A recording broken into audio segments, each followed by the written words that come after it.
Hello, welcome and good morning, and welcome to this new webinar with the Spain-US Chamber of Commerce. For those of you that don't know our organization, we are an official Chamber of Commerce, binational Chamber of Commerce, that help companies from Spain and the United States doing business in both countries. We host a series of webinars during the year trying to bring interesting topics to our audience. And today we are going to talk about something that it's a trending topic this year, about seasonal online sales and how to increase those. The title of the event is How to Increase Your Online Sales in Black Friday. But you can apply everything that we will learn today, not only to Black Friday, but to other seasonal events during the year. Before I introduce our speakers today, I just remind the attendees that this session is going to be recorded. And we will also share the presentation with all the attendees. So at the end of the presentation during the day, you will receive an email with the presentation, the contact information of the speakers, and also a link with the recorded session, just in case you would like to share that with some friends or colleagues that might be interested in how to increase your online sales in seasonal times. And you can visit our website, our Spain-US Chamber website, to check future events. We try to host at least 1 or 2 events every month. And you will be able to check our website in your screen, which is www.spainuschamber.com. Without further ado, let's introduce our speakers today. We need to thank AmeriWorld Fulfillment for being with us today. They have a deep knowledge about sales and logistics and will guide us about this interesting topic. For those of you that doesn't know AmeriWorld, they are a logistic and fulfillment company that works with brands and sell both consumer and retail e-commerce. With an in-house IT department and 20 years of success and experience working with all major retailers, they are strategically positioned to support growing companies looking for an effective and reliable logistic operator. And today we have with us Cloudya Esther from AmeriWorld. She has helped dozens of companies from Europe to set up subsidiaries in the United States and to expand their markets. AmeriWorld's client market a wide variety of products ranging from cosmetics, apparel, toys, household products, tools, and even jewelry. Cloudya teaches global marketing management classes to master's degree students at Florida International University's Business School as well. And also at the middle of the presentation, we will also be able to address a case study, a successful case study of a company called Silesium Laboratories. We have with us Mark Hierro that will explain to us how they succeeded through several techniques and interesting tips to increase the online sales. So without further ado, before I leave, something important. We will host a Q&A session at the end of the presentation. So if you have any question, please send those questions through the question panel that you can see on your right side of the screen. There's a control panel there. You can click the tab that says questions or preguntas if it's set up in Spanish, and you can write down your question. You can write them down anytime during the presentation, and we will address all of them at the end of the presentation. So now I will introduce Cloudya Esther from AmeriWorld to start with this session today. Welcome and good morning, Cloudya. Good morning, Juan Carlos. Good morning, everyone. Thank you for taking the time today to review this topic. Black Friday is next Friday, so everyone is on top of this, right? Whatever you haven't done now, this is the time to discuss it. So you can do it very quickly, or you can do it next year. But it's definitely a good timing. Let's jump right on to this. Let's discuss. First of all, I wanted to introduce you guys to who we are as a company, AmeriWorld. I'm gonna just go over very quickly so you know where we're coming from. We were founded by someone. Our founder is from Madrid, so that's why we have this very deep connection with the chamber, Spain, U.S. Spain Chamber of Commerce. We are 3PL. We are in Miami, and we are focused on pick, pack, and ship, right, of orders for our clients. We work with B2B and B2C. Our clients are in a variety of different consumer goods, like Juan Carlo already mentioned. He did such a good introduction. I didn't even need to do this. Thank you, Juan Carlos. Our highlights is proprietary tech. We have an in-house IT department, proprietary WMS, already mentioned, and the news is that we're soon expanding. Our company is expanding next year to a couple of locations in the United States, so stay tuned for those news. Here's some of our e-commerce packing, the packing station. We also have a high value items area for items such as designer bags, sunglasses, jewelry. And here's a list of the companies that work with us that are from Spain. Some of them you probably already know. One of them is going to be today at the end talking about sales and marketing. So let's talk about COVID effects on e-commerce really quickly.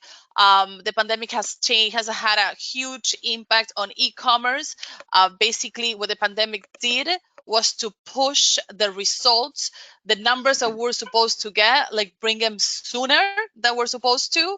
They said that the e-commerce growth sales grew in 2020 19%, right, which is huge.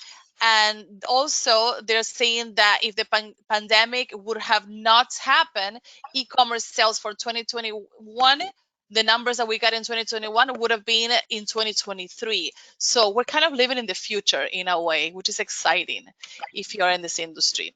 Now let's jump on to Black Friday. Let's understand Black Friday a little bit better. Black Friday is the day after Thanksgiving. Historically is the day that brands offer their deepest discounts, right? And launching the official holiday season. So historically, Black Friday is when the holiday season in the United States started, right? In the terminology, they say there's a different versions of why it's called Black Friday. One is because the retailers were able to put black ink onto their balance sheets instead of going on red. That's one of the theories, right? Also, a big part of the reason why Black Friday exists is because of Macy's, the retail store giant in the United States, Macy's, who is responsible of pushing the celebration of Thanksgiving, the Thanksgiving Day parade, and also the Black Friday that comes after, because they were the first ones running sales on the Friday after Thanksgiving since 1924, right? So that's what marked it. Now let's talk about the trend on Black Friday, or the trend onto the holiday season. The trend happening is that every year or every couple of years, we notice that the holiday season starts earlier, right? Like I said, originally it used to be the holiday season started off after Black Friday, after Thanksgiving. But as the years go, retailers are trying to extend this holiday season, especially after COVID, with all these things that are happening with supply chain, with shipping costs, and we'll talk about it a little bit later. But the reason is to make it more profitable at the end of the day, right? If it's your best season of the year that you sell the most, why not make it longer? Having too much of a good thing is a good thing. So number one, Thanksgiving launch, what is this holiday season, the day after Thanksgiving. It was the reason, the intention of extending the holiday season has been actually dates back to 1939, when President Roosevelt changed the date of Thanksgiving a week prior, because of the retailers were asking him to do so in order to extend further the holiday season. Because if you're gonna start the holiday season after Thanksgiving, why not, instead of having 5 weeks at the end of the year, you can have 6 of sales, right? One more week of sales is not a bad thing. So he actually did so and changed the date of Thanksgiving. It was a big revolution. A lot of people were confused. A lot of people that booked their trips, they're traveling. Some states adhered to what the president said. Other states didn't. Some states had both holidays. Both Thanksgiving, they were celebrating both of them until later on it went back to normal to the fourth Thursday of November. That's when Thanksgiving takes place. Then after that, we'll talk about Black Friday. We talked about early in the century that how the term of came across Black Friday. Some of them, like I was mentioning, it was because of the black ink, but some others say that the term Black Friday comes from workers calling in sick the day after Thanksgiving to take advantage of the sales and start the shopping season, right? So that's why it was called Black Friday. I don't know which one makes more sense, but those are the two theories that are heaviest. Then, in order to extend this holiday, this Black Friday, in 2005, the term Cyber Monday was introduced. Cyber Monday, where you buy online, was introduced in 2005, and this has until now have a big effect, especially in e-commerce, which is what we're talking about today. Now, if you pay attention to the bottom of the graphic, this is our season, our last weeks of the year. This is the holiday season as it originally was, and this is with the extension that is happening thanks to the trend that is taking place. Another trend to extend the holiday season is that some people do wait for the after Christmas deals, right? For the Canadians, it's called Boxing Day. So the day after Christmas, the December 26th, is also follows the trend of extending the holiday season because you can get amazing deals, according to many, that day because of all the returns, right? People that get their gifts and don't like it, go in the store and return it. And that's a good way because once you're in the store returning something, then you might as well buy something else. So that is a big day for sales as well. And that's a tendency that keeps on going. One other tendency that we're looking into that is currently very active is the Black Friday early sales. A lot of our clients have already launched their Black Friday sales, and you have probably already seen so in your inbox. A lot of companies, the same thing they're going to offer next Friday, they're offering it starting this week, or they call early sales, or they call it it's like a private sale or private event, for Black Friday, exclusive. So you want to make it more exclusive by invitation only, and that's another intent, another try to make the holiday season longer. And we're going to talk about the benefits of that. And the last thing that also proves this trend is happening is Amazon Prime Day. I don't know if you guys recall, Amazon Prime Day used to only be in July, I think, early in the summer. In the summer, that was your Prime Day. Well, Amazon is jumping on board. They realized they couldn't launch the holiday season in the middle of the year, and they don't wanna miss on this. So they just launched the second Prime Day this year, and they had it early in October. So that is their intention, to launch the holiday season not on Black Friday, but all the way early in October. Because if you can get good deals on Amazon, then why not do so, right? So that is, according to this, we're starting the holiday season as early as the first week of October, which is crazy, but it's great for companies. Why is it great for companies? Let's talk about why is it great for companies. What is it for brands? In Black Friday, what do they get out of Black Friday? Number one, they capture more sales, right? You reach more clients when you run these sales on Black Friday. The last quarter of the calendar year, which is, includes Black Friday to New Year, is generally the most profitable of the year for many retailers, for many brands, right? On average, the last 6 weeks of the year represents 25% of the sales in companies. right? Number two, why do brands want to sell on Black Friday? What they get out of it? They get rid of slow moving inventory. In when it comes to fashion, they get rid of past season inventory, right? So brands use this sale to do an inventory liquidation in order to get rid of last season goods or items that are not selling as expected, or they're very commonly known slow movers, right? So that's your opportunity to give the impression to your client, to your customer base, that you are running amazing deals, but at the same time, you're getting rid of those products in your warehouse that are costing a lot of money and they're not being sold as much as you would like to. And number three, brand awareness from gifting. This is huge, right? Because for marketers, one of the best tools of their toolbox, the best technique is word of mouth, right? If you can get your product to be,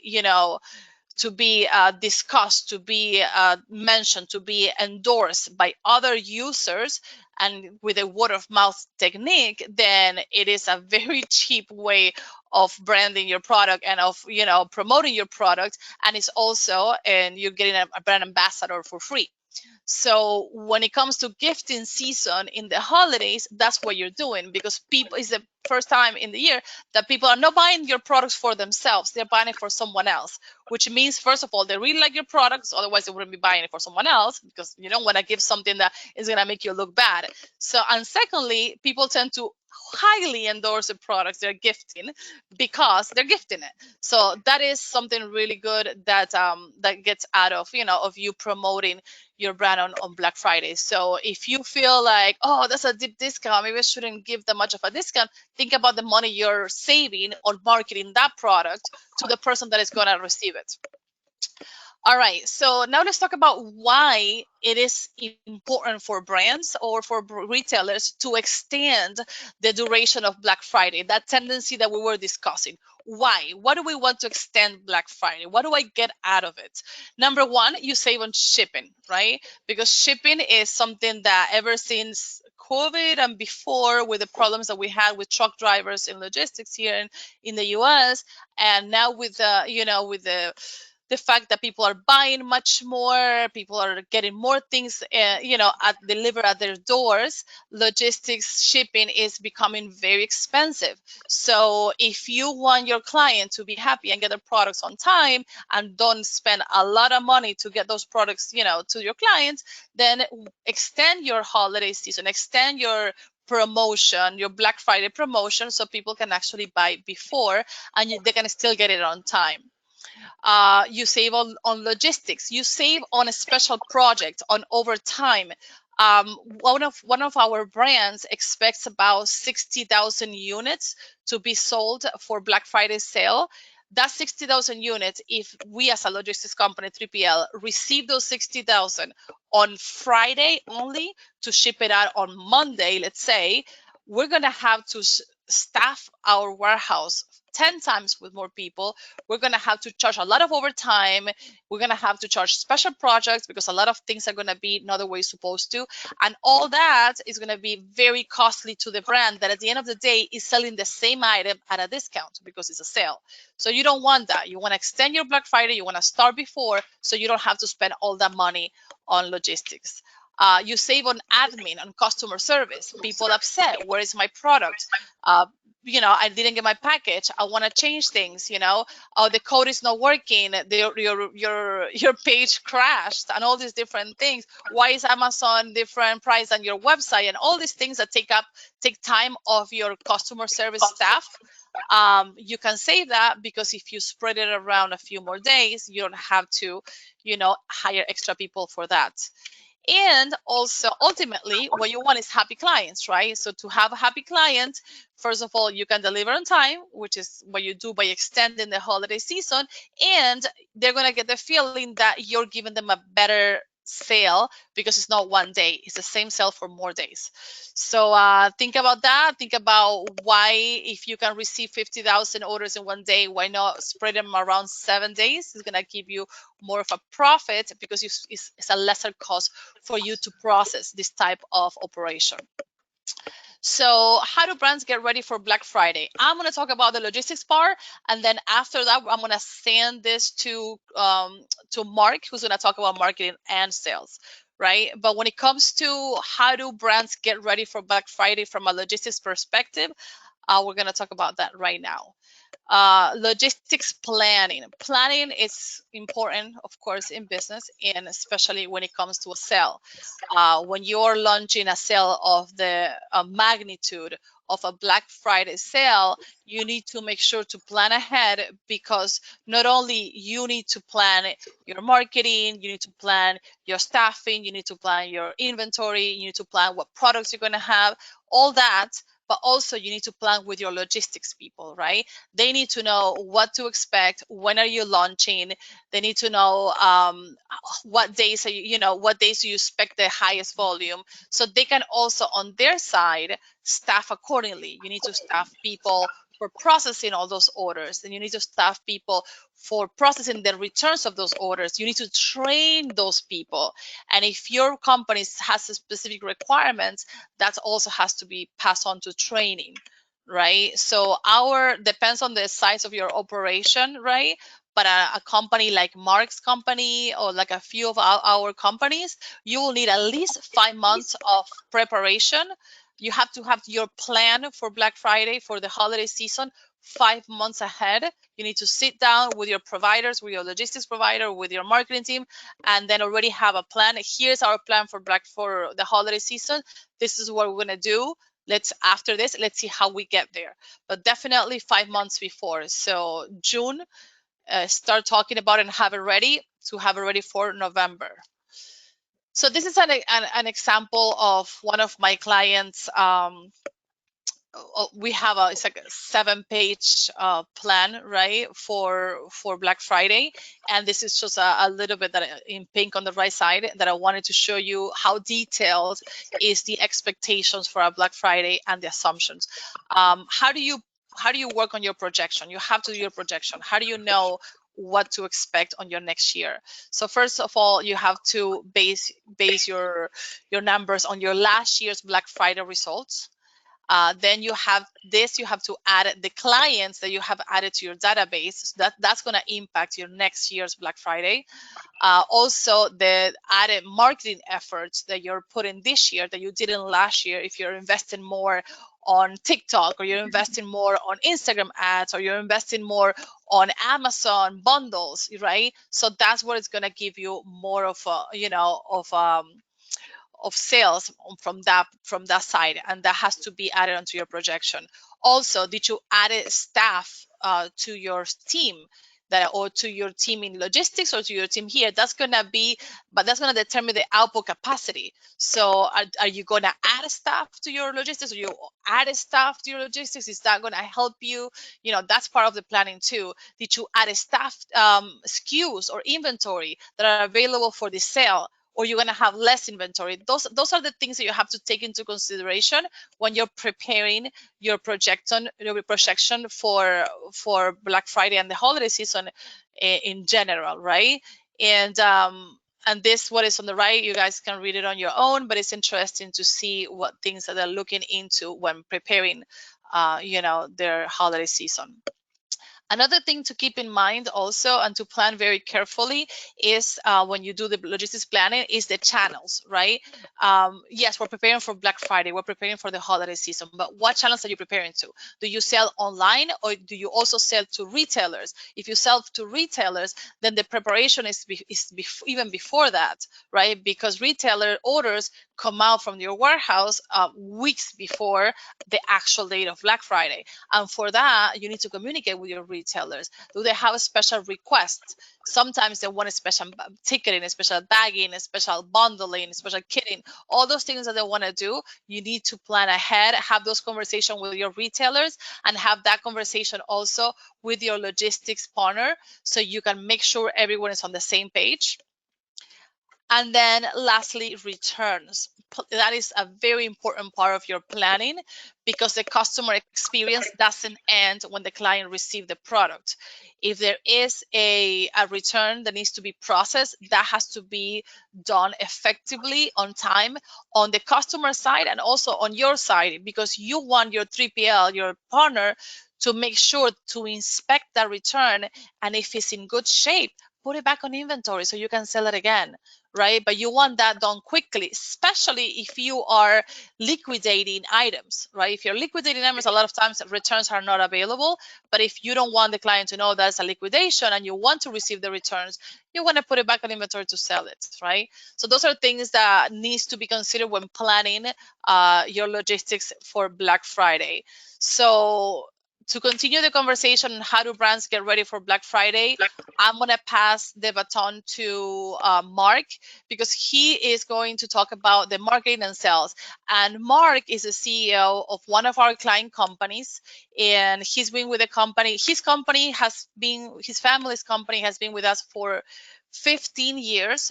They've been 15 years here in the United States, and he has been in charge of the US brand for 7 years, and he has done amazing things with the brand.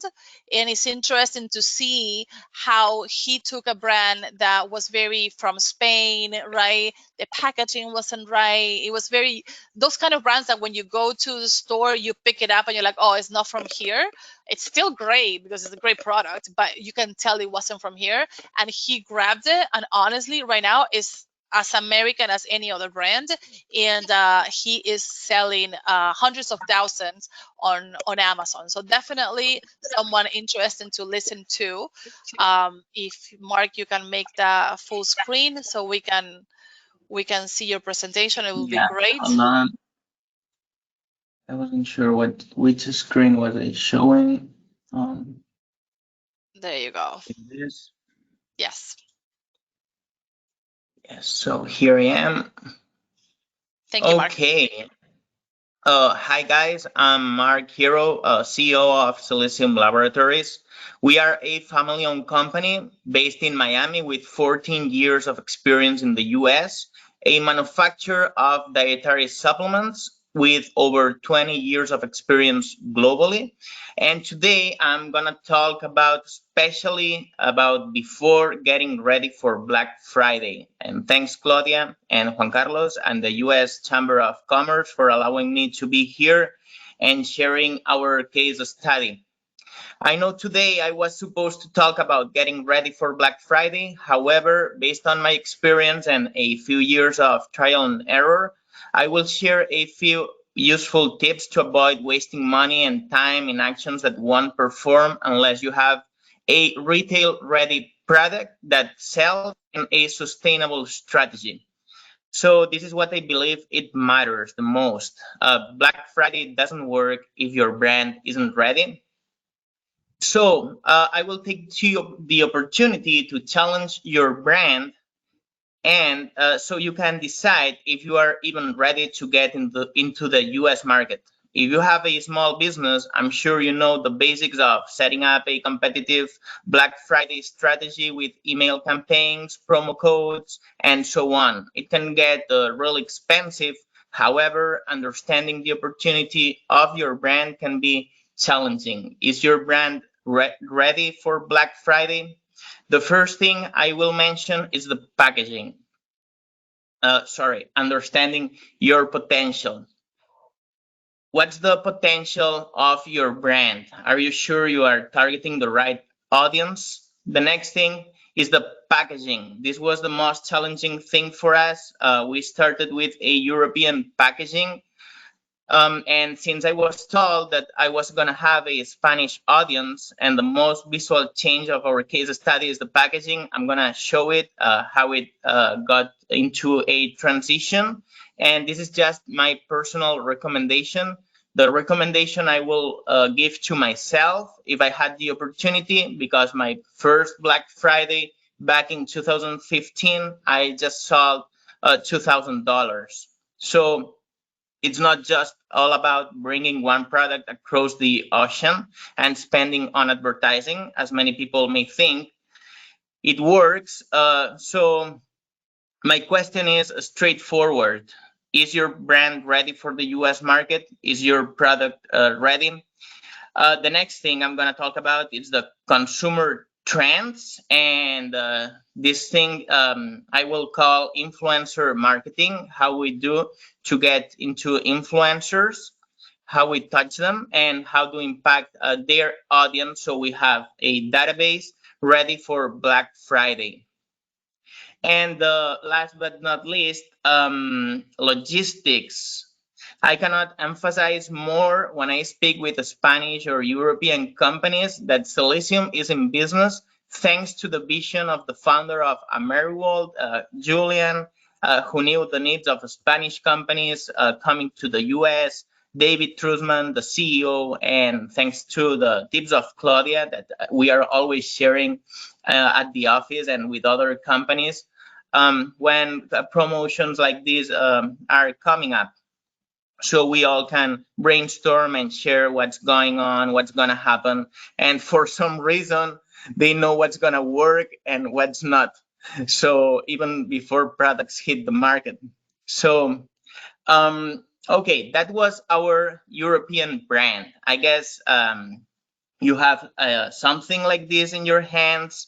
I started working in Silesium in 2012. I had some experience in the European market. The European brand was successful, a unique formula developed by this French doctor, and was targeting mainly practitioners and health food stores.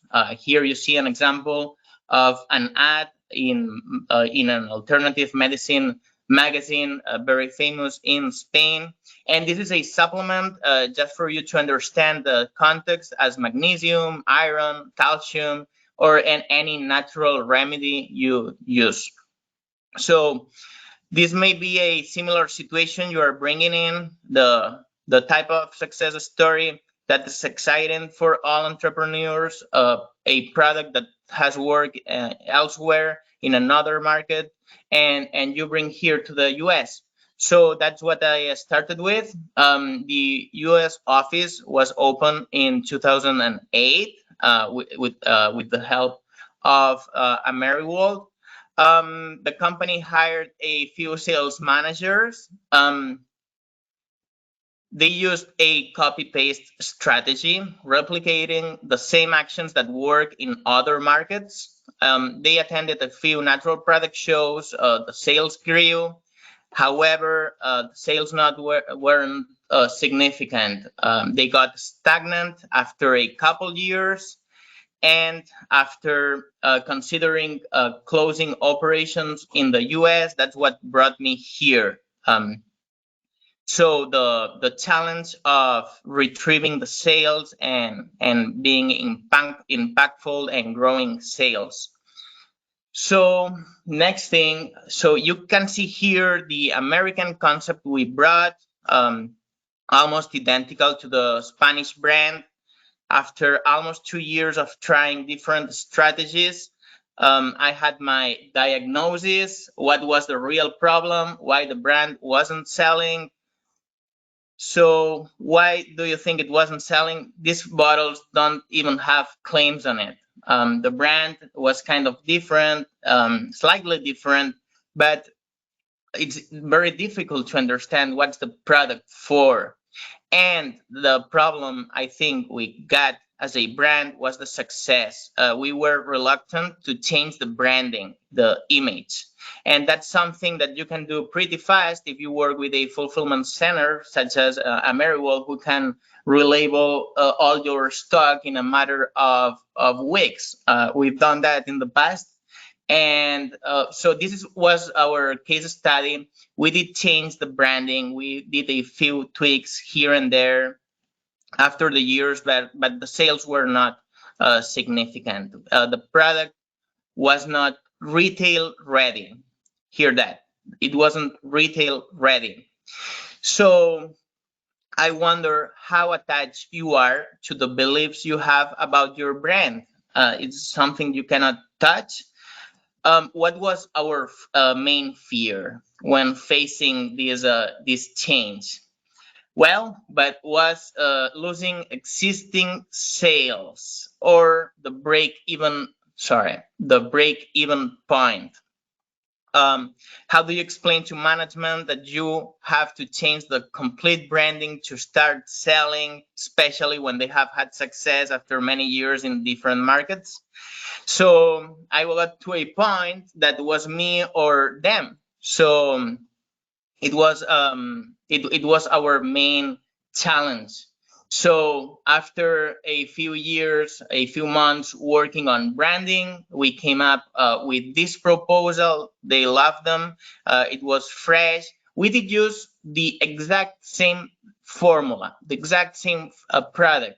So this is just a relabeling we did, and our goal was not exactly Black Friday, but was presenting this concept, this product to a trade show. But it can be a similar situation if you are going to do a Black Friday promotion. So we changed the product, we changed the icons, we added some claims, and the main function of the product. And what's the product? It's living silica. It's a silica product. So before, what we learned with this challenge was that we were a company that was used to sell a product of a doctor grade product. So we were wondering who we are, who's Silesium, what's the value it brings to the market, to the United States, besides being a manufacturer of dietary supplements. Well, we said we are the silica experts. We specialized in mineral silicon, so that's why we put silica in the first place. And all our ads, all our target changed. So we kept the seal, the face of the guy in the back of the bottles, but we changed basically all our concept. We became an expert brand. Committed with the dietary silica of to providing silica to the U.S. American brands. Next thing important, it's understanding the market. We understood that we belong to the natural product industry, and we started attending all the natural product shows, and that's very important to get to the influencer community, because Americans want to know that you are reliable, that you actually are a sustainable company that show up year after year, so they can invest on you. So we change our branding from silica to a benefit, promoting collagen production. So when you change your ads, your Black Friday, as an example, headers and all your ad campaign, you can really impact people, impact other brands, and make a significant change. So it's not about selling, making big discounts, but changing your branding.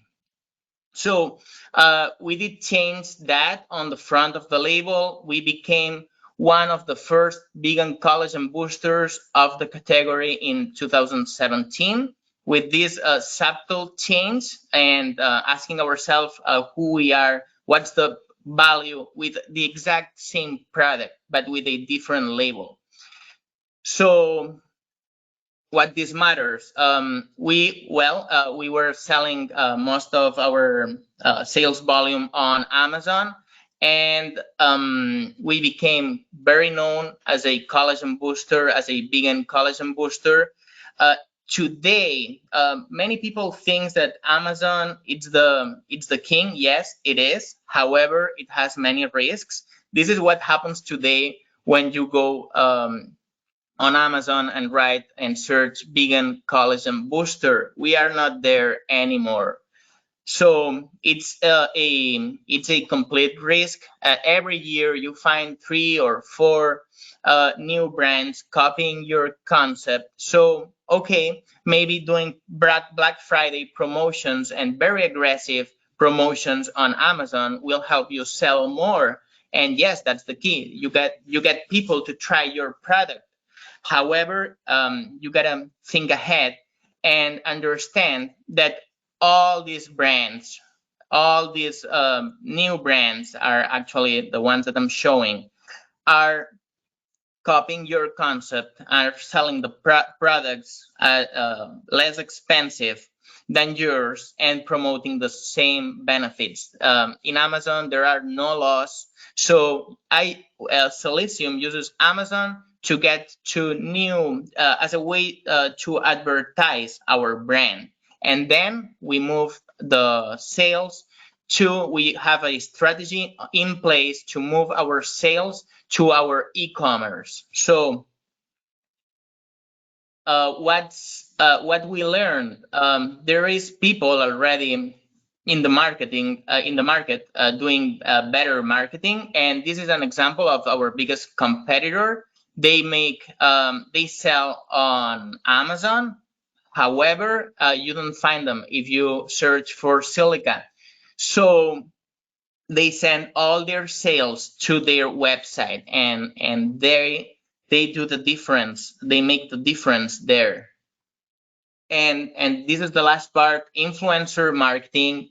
This is the most impactful thing we have done at Silicium. This is David Wolf, an authority in the raw food, in the natural diet, in the cold pressed juices. And he wrote in his last book, Eating for Beauty, Living Silica, it's a liquid miracle that got us a very large audience that we can target after with email campaigns and with another very fancy campaigns to follow up and to close with a large discount to get the consumers to try our products.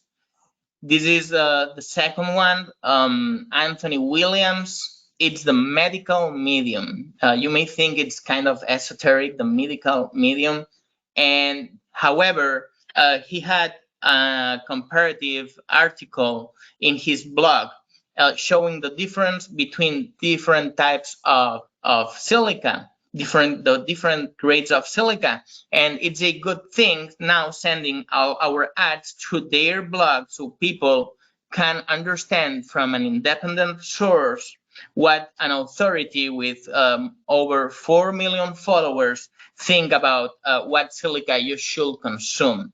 So again, it's about getting a large database so that you can target, because if you have a database of 3,000 or 4,000 clients as we had in 2015, you're probably not gonna make any difference making a promo in Black Friday. And this is the phrase he published: living silica as found in Orgono G5 Siliplan is one of the best forms of supplemental silica and all the benefits. And this is the last we got on the team, Marla Maples, Donald Trump ex-wife, and she promotes also our products, and we are actually doing a campaign with her. She's amazing, and it's helping ourselves a lot and bringing in new leads we can target through email blast and other types of marketing. So what's Black Friday for Silicium especially?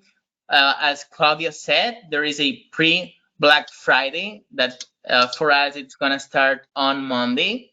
Black Friday, each of these dates has a different promotion percentage.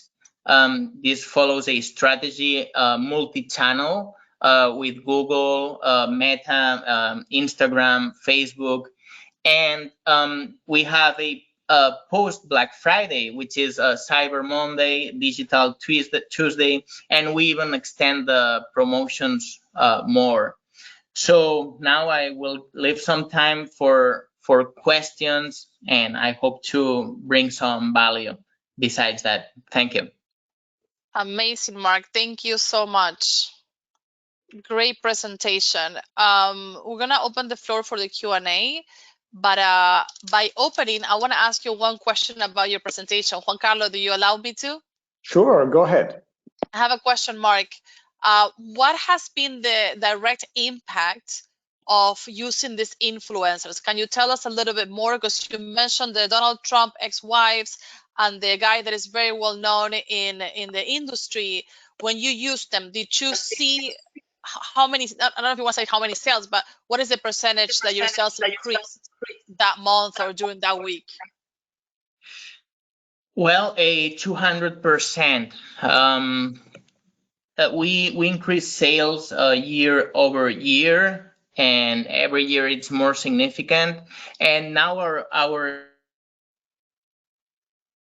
Oh, he froze. strategy is focused in taking sales from Amazon to our e-commerce. Yes, it's frozen up. It's okay. It's okay. We can hear you. Yeah, we can I hear you could now. hear you. Can you guys hear? Can you hear me? Yes, Okay. 200%. Awesome. Okay. So now our strategy is focused in moving our sales from Amazon to our e-commerce, so we can get all the information and follow up, because we have it's not just about Black Friday, but it's all year long. We have a calendar with over 20 promos. We do one every 2 weeks, and that gives us on the top of other brands, and it helps us stand out as a brand, because other competitors are gonna send promotions, and they are gonna be very aggressive, and we cannot miss it. Great. Wonderful. Okay, well, thank you so much, Mark, and thank you, Claudia, for this presentation. So we are going to start with the Q&A. We have some questions already, but for those of you that would like to also send your questions, please click in the tab that says question in the control panel that you have and write the question there, and we will start right now. So first question that we have from Carolina. She's asking, how do you know how much percentage discount you should do for deals dash sales? I don't know who of you would like to get the question. Mark? Okay, yeah, I'll go ahead and answer that. I will say, based on what the competition is doing, that's an important thing. You don't want to miss it. And sometimes when I'm looking to buy, let's say, headphones. My favorite brand, it's Sony, but I go on Black Friday to Sony, and they just are just offering a 10% off. I get mad, and I start looking at other articles, and I go to Sennheiser. I never tried that, but they are offering a 45% off. So also it depends on what's your goal, because sometimes, especially in the long term, you don't want to lose future sales. Our product, you drink one bottle of our product every month. So if you get your product very cheap, you are compromising future sales. So we offer other products with very aggressive discounts, let's say in our new line, cosmetics, or new collagen products, or other formats. Yeah, and I will also add that it really depends of what product are you including on your sale. Because if your sale, you're selling mostly, right? The products, I can hear my echo. If you can sell mostly things that are slow movers, things that you have in the inventory that are not, you're not selling, then you have to take into account how much is that inventory cost me to pay in, in storage. What is it costing me on the advertising that I'm doing? What is it costing me to just not move it instead of move something else? So then in that case, then you can go into deeper discounts, because obviously you have the room. Wonderful. Thank you so much. Another question that we have, there are in fact three questions, but from Mark, is how do you prepare your customers for Black Friday who ship internationally? That's the first one. The second one is, do you ship things DDP or DDU during this time? And the third one is, do you have ship by dates to get there by Christmas? So I don't know, maybe Cloudya could address this one. Yeah. Or Mark? I think these questions are very specific to a brand. And the ship by before Christmas, that's something that it's done directly with Amazon, right, Mark? Yes. And about internationally, for us, the only international market I'm in, it's Canada. And we focus on having enough stock on Amazon Canada, the time that takes for a shipment to get there, and all the regulatory controls it has to pass. It takes time, so you have to plan in advance. And yeah, that's basically my experience shipping internationally, because the other markets are controlled by our headquarters in Spain, so I don't deal with other international markets And besides Canada. another thing that I will add is that we have to really look into what kind of products are you selling, right? Because it's not the same. Someone has me on loud. Mark, can you mute me so I can hear I my mute echo? Mark. I mute Mark for a moment. Okay, Let's good. see if that works. So one thing is when you are selling apparel, right, that ships very inexpensively. So, and another thing is when you sell a bottle of liquid like Mark's product that ships more expensively because it's heavy, right? So those things are things that you have to take into consideration when it comes to shipping. So if it ships heavy, then you are taking a big advantage by stocking with Amazon, right? Having your inventory with Amazon in the sense of FBA. So of course you have to send those orders from your warehouse to Amazon, so they can keep it and do the FBA and ship it cheaper. But at the same, if you had apparel and you have 400, we have a client that has 8,000 SKUs in apparel. So of course you cannot stock with Amazon 8,000 SKUs.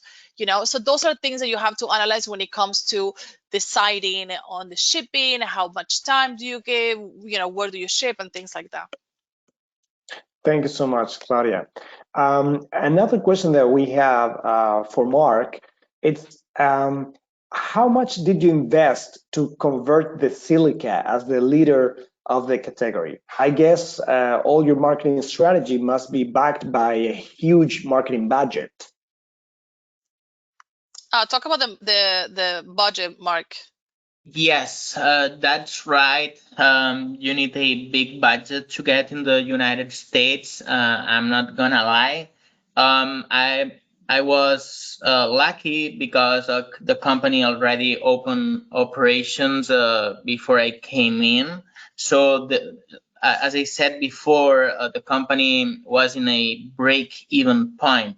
However, specifically on marketing, we do invest $40,000, over $40,000 every month on advertising, and that's only on Amazon. And on now we are focusing on Meta and Google, and it's half of that.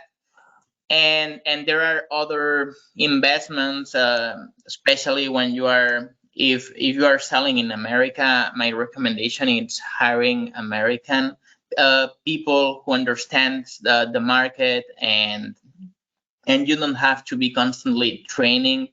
So that's another expense. And bringing the product here, it's not exactly marketing. However, all the regulations, all the compliance, yeah, takes a big percentage. That's why my recommendation will be having in place a 5-year plan. That's what I have to present to immigration to get my E2 visa. So I was already prepared, and I to be honest, I had no much budget at that time.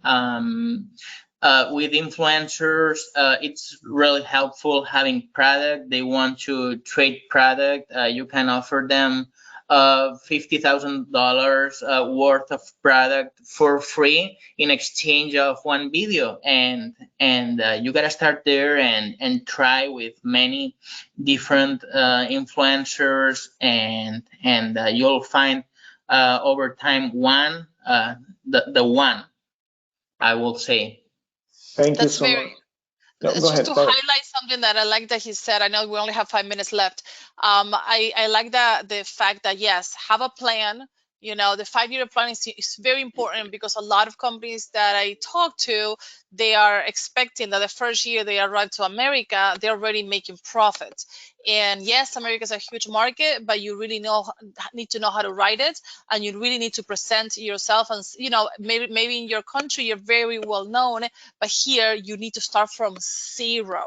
You know, so that takes time, and having that in mind and plan it out like that is to your benefit. And number two, definitely marketing budget. If people are not talking about your products, then no one's gonna buy it. So definitely that's also something to consider.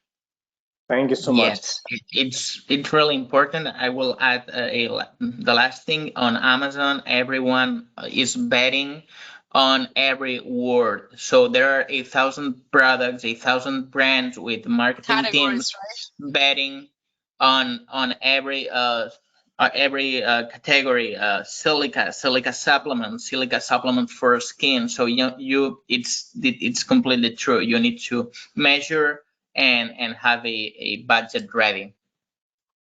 About that, we have a question that it's very related to what you have just said. It's two small questions. How do you select the right influencer, keeping a reasonable investment in the marketing budget? And also about Amazon marketing budget. Do you outsource the marketing for Amazon and the rest of the channels, or you do it in-house? Good question. Yes, we do work with agencies. Our agency, it's in Asturias. It's called Bluco. But we did start ourselves because it can get really tricky. You have to understand advertising on Amazon. It's not like advertising on Google or on other platforms. They have their metrics, their indicators. So it's really complex. What I will suggest you, and what I personally did, I am on the top of Amazon marketing. I have a weekly meeting I always attend to see how the promotions are doing, because if you miss that one campaign is being effective, you miss the whole opportunity. And if one campaign is spending more, you can lose all your budget. And if you don't have budget for the other campaigns that actually sell, you lose everything for that month. So it's super important that you really have very smart people working with you.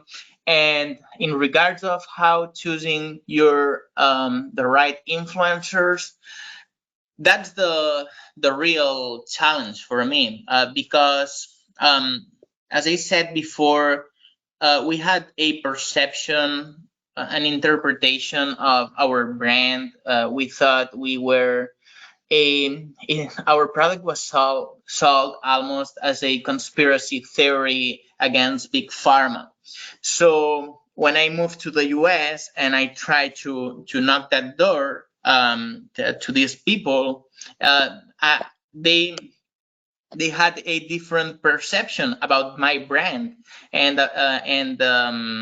different standards about working with brands like ours. So we never, until we got approached by David Wolf, we really didn't know that they were gonna be willing to work with us.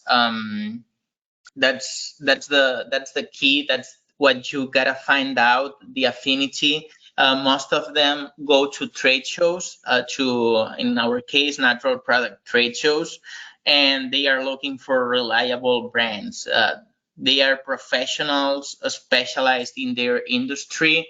They want to keep up and inform about every trend, and the trends are at trade shows. So if you are there and you show them that you are reliable, you will talk with tens at every trade show. They are there. Sometimes they are undercover. They don't want to show that they are influencers, and they are evaluating you and your brand and how legit you are. Very interesting. Yeah. They're undercover. I mean, imagine. Mystery That's great. shoppers at the end of the day. Yes, mystery shoppers. There Yeah. you go.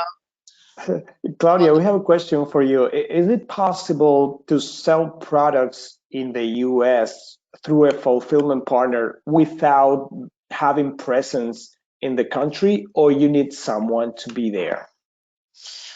Yes, we have a lot of companies here that work with us that are not present in the country. And nowadays, with remote work, you can do everything remotely. The only thing is, like Mark was suggesting, you should have someone hire someone to do your marketing that understands the product here. But yes, we do have brands that their offices are in Spain, and and they all have their product with us here. They connect with their Shopify, they sell on to different retailers, and they don't have to be physically here, but definitely they do have to understand the market in order to sell it, and that's a given. Wonderful. And another question, why do you think businesses prefer outsourced fulfillment services? Businesses prefer to outsource the fulfillment service because if you are, let's say you sell a collagen booster, right? Like Mark does. He is very knowledgeable on marketing of his product. He's very knowledgeable on sales of his product. He understands his product, but he's not knowledgeable on logistics. Doesn't have the knowledge and the team and the infrastructure to also run a logistics center or a logistics warehouse. So a lot of the tendency is for brands to go to 3PLs like us, to fulfillment centers, so they can get rid of that part of the business that they don't really are experts at. They don't know how to cut costs, how to make it effective, how to implement different algorithms every time their volume spikes, so their efficiency is the best, and they can also save on cost. So as a case study, one of our clients, one of our biggest clients right now, they used to have their own warehouse here in Miami. They had, it was a decent sized warehouse, packed, and they ended up giving the whole operation to us. They had that warehouse for 25 years, and they gave us first their e-commerce. We started doing the e-commerce for them. They do about 1,500, 2,000 orders a day, and then they were like, you know what? We want to give you the whole operation. They closed their warehouse. They got a whole floor in WeWork in Brickell. They have all their offices in WeWork, which I believe everyone has that nowadays, right? It's a world brand at this point, WeWork, and they have their offices there, and we do the logistics, and they're saving money. They don't have to hire as much staff, and it's a less headache they have. So for the executives, it's something less to manage. Okay, wonderful. Good idea. So, and we have two last questions. If you are available, I'll do the both of them. Do you have time for these Yeah, two, yeah. Mark? Claudia? Okay, Yeah, so go ahead. two quick questions. One of our attendees asked to Mark, so it's $4,000 a month, a 40. reasonable budget for marketing, or 4,000, 40,000, or 4,000? 40. Yeah. 40,000. 40,000. Okay. And second question, I have a small supermarket in Boston, and I sell some products in Amazon. We want to improve our customer service ratings. What ideas do you have to help us do this? That's for both. Wow. So there are on Amazon hundreds of thousands of fake reviews. I don't invest on that. I know that there are companies that do it. It's not our way. And the strategy for us is having a well-trained customer service team and asking every single customer you have to be grateful, and you can give them some products for free, and you have to keep doing it for a long time. It takes a lot of time and dedication, in my experience, getting Amazon reviews. Yeah, there are many things to add to Mark's. There are many companies. What they do is they give a discount. So when they ship your product, they put a flyer inside of the box, and they say this amount of discount if you leave us a review, right? And for the next purchase, like some sort of incentive. So you're not buying the review because the person purchased a product. You're just asking them for a review in exchange. So once the review goes in, they can email you a screenshot of the review, and then you can email back a coupon for that person. I've seen that happen, and I think that is honest and is effective. And you gotta be careful, because Amazon has some policies you cannot violate, and they can keep you off the platform if you don't follow. You are not supposed to ask or to incentive people in exchange of reviews. So you have to find out how to do it the Amazon way. Yeah. And it constantly changes. Very interesting. Well, thank you so much for your time. I don't want to steal more of your time or our attendees' time, but thank you everyone for attending this webinar. Thank you, Claudia. Thank you, Mark. It's been very interesting and very inspirational. So I'm sure that a lot of the attendees today will have many thoughts to think about. For the rest, please stay tuned with the next webinars at the Spain US Chamber of Commerce. Check our website, not only for webinars, but also for in-person events. We are hosting a lot of those as well. And Mark, Claudia, I wish you a lot of success in the future in all your endeavors. And we will share with our attendees your contact information. Just if anyone would like to ask you anything else or contact you for more information, they can do that directly. Well, and thank you for your time again. Thank you. Thank you, Juan Carlos. Thank you. Happy Thanksgiving. Happy Thanksgiving to everyone, and have a great day. Goodbye. Bye-bye.